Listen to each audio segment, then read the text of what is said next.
The rain had just stopped, leaving the driveway slick and shining under the early morning light. Zina was still in her silk robe, her tea warm in her hand, when the maid's voice carried up from below. "Madam, someone is here for you." She frowned, setting the cup down on the balcony rail. Guests never came unannounced, not to this house, not past the iron gates. She stepped out of the bedroom, her bare feet brushing the soft rug, and made her way downstairs. You don't want to miss this unforgettable tale. A story packed with suspense, emotion, and twists that will leave you speechless. So sit back, relax, and let's dive into this amazing journey of secrets, betrayal, and redemption. If you haven't watched part 1, pause now and go check it out. It's the key to understanding everything that unfolds here. And hey, don't forget to hit that subscribe button and tap the notification bell so you never miss a single update. This story is one you'll remember for a long time. Let's begin. At the open gate, he stood. Her breath caught. Same eyes. Same swagger. But thinner. Older. His once proud shoulders now sloped under a cheap, rain-soaked jacket. The crooked smile on his face didn't match the years of silence between them. "Zina," he said, voice low, almost gentle. "It's been a long time." Her pulse thudded in her ears. She saw it all again, the trash pile, the cold nights, the smell of gutter water when he walked away without looking back. She remembered her hands trembling, begging him to stay, and the way his shadow never turned around. Now here he was, standing at her door like a ghost that refused to stay buried. "What do you want?" she asked, her voice clipped, but her heart drumming hard. He chuckled, shaking his head slowly. "To see you. To make things right." Her grip on the door tightened. Behind her, the billionaire's footsteps echoed in the hallway, but she didn't look back. Her eyes stayed locked on the man who had once left her to die. And in that moment, Zina didn't know what chilled her more, his presence, or the feeling that this was only the beginning. Zina didn't move from the doorway. The rain smell still clung to him, mixing with something sour, like regret that had rotted. "You shouldn't be here," she said firmly. He leaned a little, peering past her into the warm glow of the living room. "Looks like life's been good to you. Real good." His tone wasn't admiration, it was envy, bitter and sharp. "I'm not the same person you left," she replied, her voice low but steady. "That's clear," he said, smirking. "But people don't forget where they came from. Or who they were with before they got lucky." Her jaw tightened. She hated that he still had the power to make her blood heat. He glanced toward the luxury cars in the driveway. "You married well. But you never told him about everything, did you?" Her heart skipped. "Leave." He stepped closer, his shoes squeaking on the wet ground. "Relax. I'm not here to fight. I'm just saying, stories have a way of getting out. Especially the ones people pay to keep quiet." The way he said it, slow, taunting, made her stomach knot. She took a breath, forcing her face to stay calm. "Whatever you're planning, it won't work." He chuckled, shaking his head. "We'll see, Zina. We'll see." He turned, walking back toward the gate like he owned the street. From the balcony above, the billionaire had been watching. His eyes were dark, his jaw clenched, not because he didn't trust Zina, but because he knew men like that never returned without a purpose. And this one had revenge written all over him. Zina didn't sleep that night. The echo of his words kept pressing against her mind, like they were stuck on repeat. Stories have a way of getting out. By morning, she felt a strange heaviness in the air. It wasn't the weather, it was the way her phone buzzed nonstop. She picked it up and froze. Messages. Dozens of them. "Is this true, Zina? I can't believe you hid this from everyone." So disappointed. Her hands trembled as she scrolled. There it was, a blurry old photo of her, years ago, in the worst part of her life. Next to it, a headline dripping with poison. The article didn't just tell her story, it twisted it. The man had painted her as a schemer who trapped her way into wealth. He made her past sound dirty, ugly, and shameful. Her chest burned. The maid walked in with a tray, but stopped when she saw Zina's face. "Madam, what happened?" Zina swallowed hard. "He's starting a war."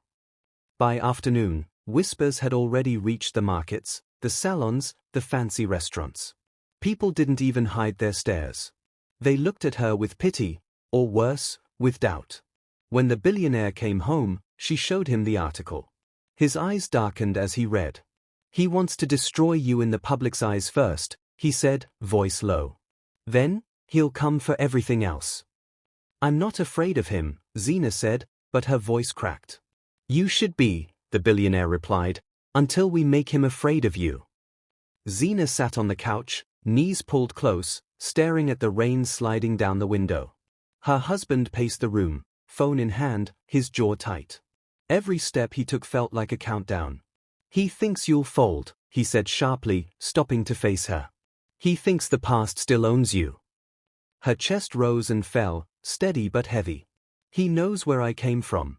He's not afraid to use it." "That's his weakness," her husband replied, voice low but loaded with intent. "He's arrogant. And arrogant men, they don't see traps until it's too late." He made another call, his tone suddenly warm, polite, too polite. Zina couldn't hear the other voice, but she recognized that dangerous calm in her husband's face. "Yes. I think you'll find this interesting. Let's meet, tomorrow evening. Somewhere public." When he hung up, she frowned. "Who was that?" "An old friend of his," he said, a smirk curling at his lips. "Someone who's been waiting to watch him fall." Zina felt a flicker of relief, but it quickly faded. "And what if he finds out first?"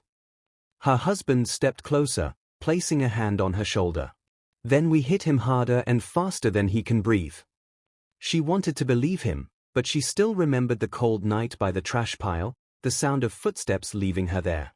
That memory had claws, and it was digging in deep.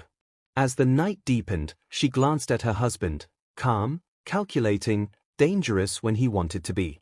And she realized, this was no longer just about protecting her name. It was about ending the man who had once thrown her away. The cafe smelled of fresh bread and strong coffee. Zina sat in the far corner, her back to the wall, eyes fixed on the street through the wide glass window. Her husband was not far, close enough to see everything, far enough to stay unnoticed. Her ex walked in with that same cocky swagger, though his suit was cheap and damp at the edges from the morning rain. He scanned the room, spotted her, and smiled as if they were old friends. "Zina," he said, sliding into the seat across from her without asking. "You look expensive." She ignored the jab, stirring her coffee slowly. "Why are you here?" He leaned forward, lowering his voice. "You've done well for yourself. But people forget where you came from, until someone reminds them." Her jaw tightened. "Is that a threat?" He smiled wider. "It's a promise. But maybe I can be persuaded to keep quiet." Zina met his gaze, calm but cold. "You're still the same man who left me in the gutter. Only now you wear a cheap suit to hide the rot." For a second, his smile faltered. But he recovered quickly, leaning back with a laugh. "We'll see who laughs last." As he stood to leave, he didn't notice the woman at the counter who had been pretending to scroll through her phone. She wasn't a customer, she was her husband's ally. Her camera had captured every word. Zina's husband, watching from the street, saw her signal. The bait was working. The rain had stopped by evening, leaving the streets smelling of wet dust and diesel. Zina sat in the living room, the soft glow of the chandelier casting warm light over the polished floor. Her husband walked in, his suit jacket slung over his arm, eyes sharp with unspoken plans. "He'll take the bait," he said simply, handing her a small envelope. Inside was a handwritten note, "Dinner. Tomorrow. Private lounge at the harbor. I have a proposal you can't refuse." Signed with just her name. Zina looked up at him. "You're sure?" A faint smile tugged at his lips. Men like him can't resist two things, money and the woman they think they still own. The next night, the lounge was dimly lit, the sound of soft jazz curling through the air. Zina sat at the center table, wearing a deep green dress that caught the light in all the right places. Her expression was unreadable. The door opened, and her ex walked in like he belonged there. "Now this," he smirked, "feels familiar." She gestured for him to sit. "I'm only going to say this once. Whatever you think you're doing, Stop. Before you lose more than your pride. He chuckled. I think you're scared, Zina. And I love it. What he didn't notice was the discreet figure 2 tables away, quietly recording everything with a tiny device hidden under a menu. When he leaned in, lowering his voice to whisper his threats, Zina simply smiled. The night air outside the lounge was cool, heavy with the scent of the nearby water. Zina walked out first, her heels clicking against the marble steps, her face calm but her heart pounding. She slid into the back seat of the sleek black car where her husband waited. Did he bite? He asked. Her lips curved slightly. He swallowed it whole. Inside the lounge, the ex sat alone, sipping his drink, thinking he'd just rattled her enough to come crawling back, or pay him to stay quiet. He didn't know that every word he had just spoken was already saved, his threats clear as day. From a distance, the quiet man at the corner table packed up the tiny recorder, stepped outside, and handed it to the driver. The driver nodded and drove off ahead of them. As the car pulled away, Zina stared out the tinted window. He thinks I'm scared, she said softly. Her husband glanced at her, his voice low but firm. Then let him keep thinking that. Fear makes people careless. Careless men make mistakes. The next morning, the first spark lit. A leaked voice clip appeared on 2 popular blogs, a snippet where her ex's voice could be heard mocking her past and promising to bring her down to the gutter where she belongs. The comments section exploded. People who once whispered about Zina now whispered about him. Screenshots spread. Opinions turned. Zina read it all in silence, sipping her tea, but deep inside, the burn of revenge grew hotter. This was only step 1. By evening, the whole city seemed to be talking. Zina's phone wouldn't stop buzzing, not with calls from friends, but with alerts from strangers tagging her in posts. Her ex's voice was everywhere now, clipped into short, damning lines. Her husband leaned back on the sofa, scrolling through his own phone. The blogs did their part, he said calmly. Now it's time for the rest. Zina looked at him. The rest? He smirked faintly. You can't fight fire with water, love. You fight fire with a bigger fire. Later that night, a manila envelope slid under the door of a popular gossip journalist. Inside, grainy but clear photos of Zina's ex in the arms of another man's wife, a copy of an old unpaid debt, and a document showing how he scammed a small shopkeeper years ago. By morning, those images were on every gossip page, side by side with the leaked audio. The comments shifted from sympathy to disgust. People were no longer talking about Zina's past, they were tearing apart his present. Her ex, now cornered, started making calls, trying to find out who had turned against him. But every time he tried to speak publicly, another ugly truth dropped online. Zina sat in the back of the car, watching the chaos unfold on her phone. She didn't smile. She didn't gloat. She just whispered, "This is what you get for waking me up." Her husband reached over, took her hand, and gave it a reassuring squeeze. "We're not done yet." The message was short and polite. Dinner. 8 p.m. private lounge. Let's talk like adults. It carried her husband's name at the bottom, and her ex read it 3 times before smirking. This is it, he muttered to himself. They are finally scared. By the time he arrived, the place was quiet. Soft lighting, slow music. A waiter led him to a single table in the corner. 2 glasses of wine waited there. But only 1 chair was pulled out.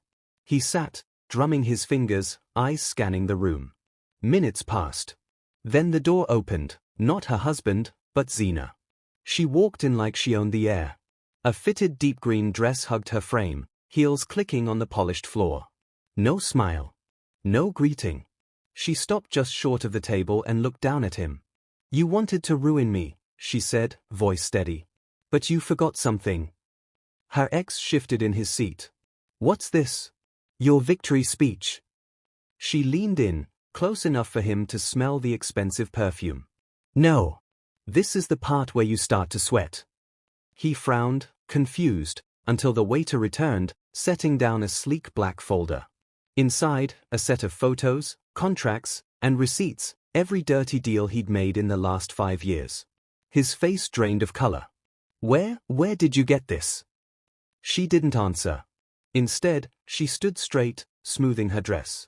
Enjoy your wine, she said quietly. It might be the last nice thing you taste for a while. As she turned to leave, his hands trembled over the folder. He didn't notice the small camera in the corner, recording everything. By morning, the city felt different. The air was heavy, like it knew a storm was coming. Zina sat at the breakfast table, quietly stirring her tea. Her husband walked in, phone in hand, his jaw tight. "It's begun," he said. She didn't need to ask what. The plan had moved overnight. Every damning photo and document from the folder had been delivered, straight into the hands of people her ex owed money to. Dangerous people. Across town, her ex sat in his apartment, the sound of his phone ringing over and over. First one call, then another. Then pounding on the door. He ignored them all, but his eyes darted to the curtains, expecting shadows. By noon, whispers spread in his circles. His name was no longer followed by laughter, it was followed by silence. Old allies avoided his calls. Favors stopped coming. But he didn't back down. That evening, he showed up at Zina's favorite boutique. She had just stepped out with 2 shopping bags when he blocked her path. His smile was thin, dangerous. "You think you've won," he said, his voice low. "This isn't over, Zina." Her husband's driver stepped forward, but Zina lifted a hand. She met her ex's glare without flinching. "You're right," she said softly. "It's not over. But you're already losing." He leaned closer, whispering something only she could hear. Whatever it was, it made her blood run cold. She didn't answer. Instead, she turned and slid into the car, keeping her face calm even as her heart pounded. Zina woke up to her phone buzzing nonstop. Her notifications were flooded: texts, missed calls, and links to gossip blogs. She clicked one. Her heart slammed in her chest. The headline screamed a story about her, a filthy lie, that she had used tricks to trap her billionaire husband, that she had been caught in compromising situations before their marriage. They even used old, blurry photos from her worst days by the trash, twisting the story to make her look shameless. Her hands shook, but she forced herself to breathe. The timing was perfect, too perfect. She knew exactly who was behind it. Downstairs, her husband was already waiting. He had the same article open on his tablet, his jaw clenched so hard it looked painful. "He wants a war," he said flatly. Zina sat opposite him, her voice low but steady. "Then we'll give him one." They spent the next hour in silence, each lost in thought. Outside, the world was already whispering. She could feel it, the stares from the staff, the way even strangers' eyes lingered a little longer. By evening, she stepped out of the house to find her ex leaning against a lamppost across the street. He had a smug grin, phone in hand. He waved it at her, mouthing, "Your turn to suffer." Her nails dug into her palm. She wanted to scream, to cross the road and end it there, but she turned away, forcing herself to keep walking. She wouldn't give him the satisfaction. Zina stared at the photos in her hands. They showed her ex shaking hands with a man whose name carried trouble. One was a known scammer, wanted in several countries. Her husband leaned back in his chair, eyes cold. "He thinks he's playing smart. We'll let him think so, for now." "What do you mean?" she asked. He gave a small smile. "We feed him something he can't resist. And when he bites, we pull the rope." The next day, Zina went about her routine as if nothing had happened. She shopped, visited a cafe, even smiled for people watching. Every move, every outfit, was carefully chosen to give her ex the illusion that she was distracted, vulnerable. That evening, she accidentally spoke too loudly at the boutique, pretending to argue with a friend on the phone. "I don't care about that box of documents, he can't find them anyway." In the corner of her eye, she saw a shadow move. Her ex was there, pretending to browse shirts. Her pulse raced, but she kept her face calm. She walked out without looking back, knowing he had taken the bait. Hours later, the billionaire showed her the security footage, her ex sneaking around a private storage room they had planted for him. Inside the box he stole? Fake files, all pointing to crimes he didn't commit, yet would be forced to explain. Zina's chest tightened. "This will ruin him." Her husband's voice was steady. "That's the point. But we'll make sure he ruins himself first." Zina scrolled through her phone, staring at the photo plastered across every gossip page. There he was, her ex, clutching the fake files like a prize. But her eyes didn't stop there. Behind him, in the blurred background, stood a tall man in a black cap and jacket, face barely visible. She knew that silhouette. It was the same man she had seen shadowing her weeks ago. Her stomach tightened. "He's not alone," she whispered. Her husband leaned in, analyzing the picture. "That's his link. The one pulling the strings. And if we catch him, your ex falls harder than we planned." The trap had to shift. That night, they staged another scene, one so tempting it would draw both men out. A sealed brown envelope was accidentally left inside her car, visible through the window. Inside? More fake evidence, wrapped in expensive-looking leather folders. Zina waited at the cafe, pretending to read a magazine, while the car was parked just outside. Minutes later, a shadow moved across the glass. Not her ex, this time it was the man in the black cap. The billionaire's men were ready. They followed silently, letting him think he had escaped. Hours later, photos arrived, him passing the envelope straight to her ex. Zina exhaled slowly.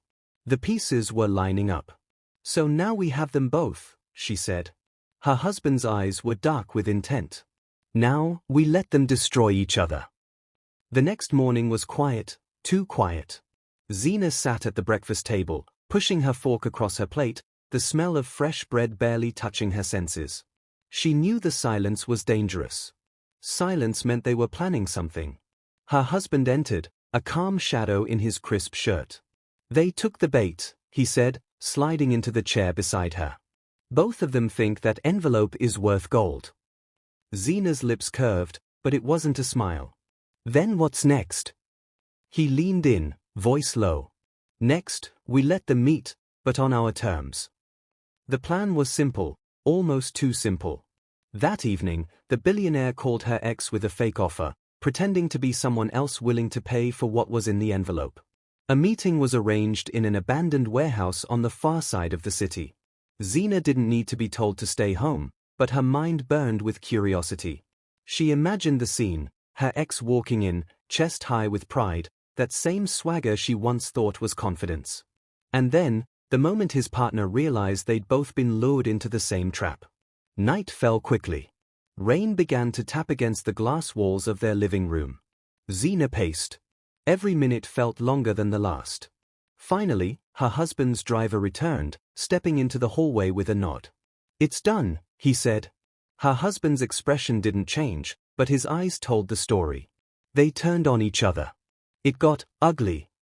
Zina's chest tightened, not out of pity, but from the weight of closure drawing closer. Zina sat on the edge of the bed, the photograph resting in her palm. It was still damp from the rain outside, the ink slightly smudged. Her ex's eyes stared back at her, wide, cornered, desperate. The last time she'd seen him like that was the night he abandoned her by the trash. Her husband stepped into the room, his presence filling the space. "You don't have to look at it," he said softly. "I do," she replied, her voice low but steady. "I need to remember who he really is, so I never doubt myself again." He took the picture from her, studying it for a moment. "This isn't the end," he warned.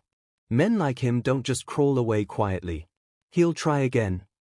Zina's fingers tightened on the blanket. "Then we'll be ready." The sound of the rain deepened, drumming on the glass walls of their room.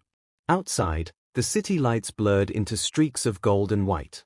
She wondered where he was now, if he was hiding, plotting, or simply regretting everything. Later that evening, while they ate in the quiet dining room, a knock echoed through the house. The maid appeared, holding a small package wrapped in brown paper. "It was left at the gate," she said.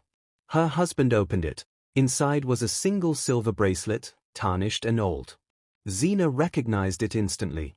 It had been hers, years ago, when she had nothing. He'd once pawned it for cheap beer.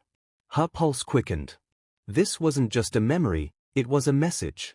The silver bracelet lay between them on the table, its dull metal catching the faint light from the chandelier. Zina's hand hovered over it, her fingers trembling, not from fear, but from the rush of anger that burned through her. Her husband's eyes locked on hers.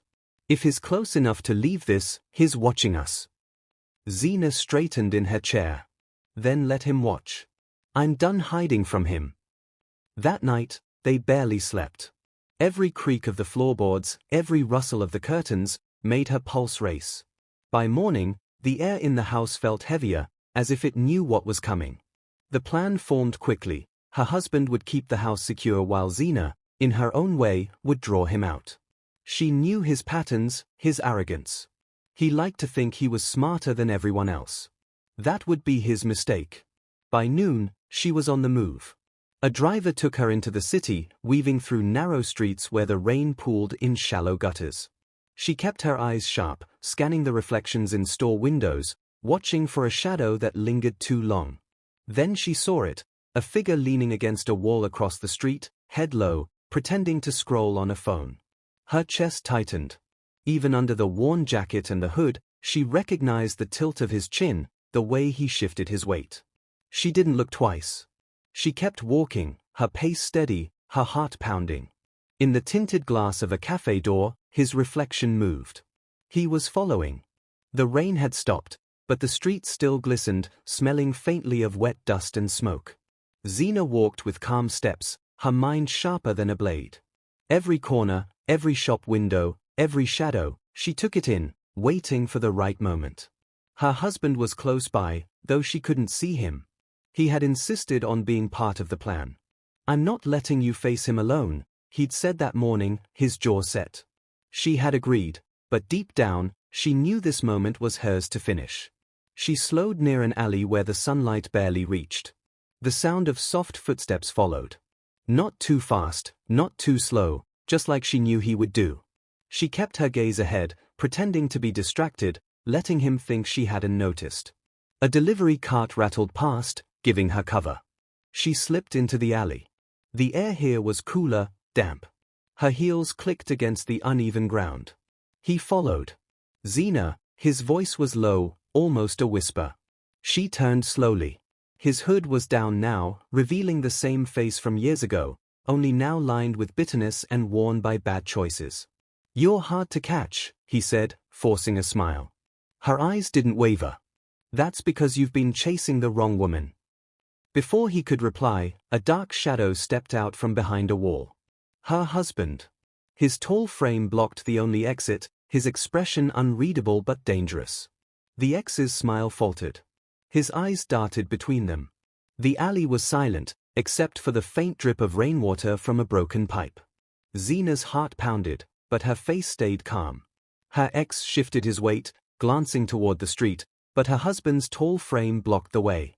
You can't scare me, the man muttered, though his voice trembled. Zina stepped forward until she was close enough to see the raindrops clinging to his eyelashes. You should be scared, she said coldly. Not because of what I can do, but because of what you've already done to yourself. Her husband's voice cut through the air. You walked back into her life thinking she's the same woman you threw away. You're wrong. You have nothing left to use against her. No lies. No power.